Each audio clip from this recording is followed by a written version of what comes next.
Hey there, welcome to Rise and Receive. This is a special part one of a two-part mini segment on being spacious, because in tip number 5, I offered you an opportunity to give yourself 2 days to explore the power of being versus the power of doing so you can receive with greater ease and speed. So be spacious is the card that we're playing with. I am willing to discover the manifesting power of caring for my space.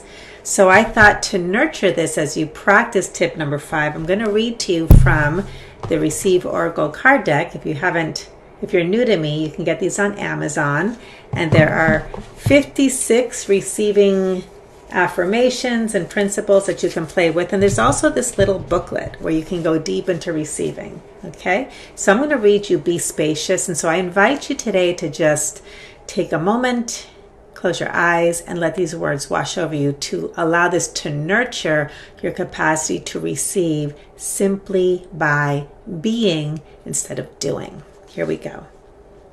A bowl that is full can receive no more food. A room that is full can receive no more guests.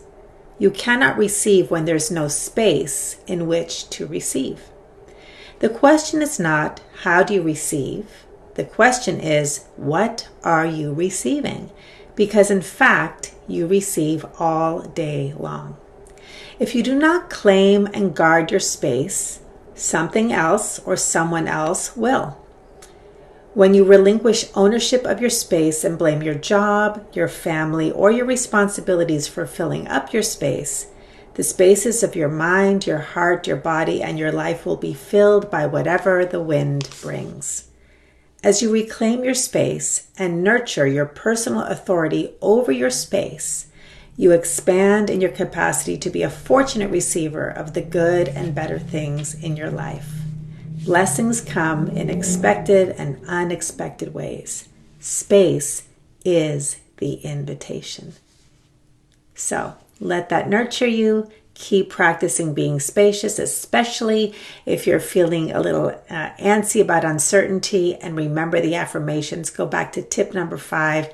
Keep savoring by being willing to be pleasantly surprised, and keep soothing with the affirmation of, I am willing to find safety in the unknown because what I know is limited at best. Have a great day, and I'll see you tomorrow.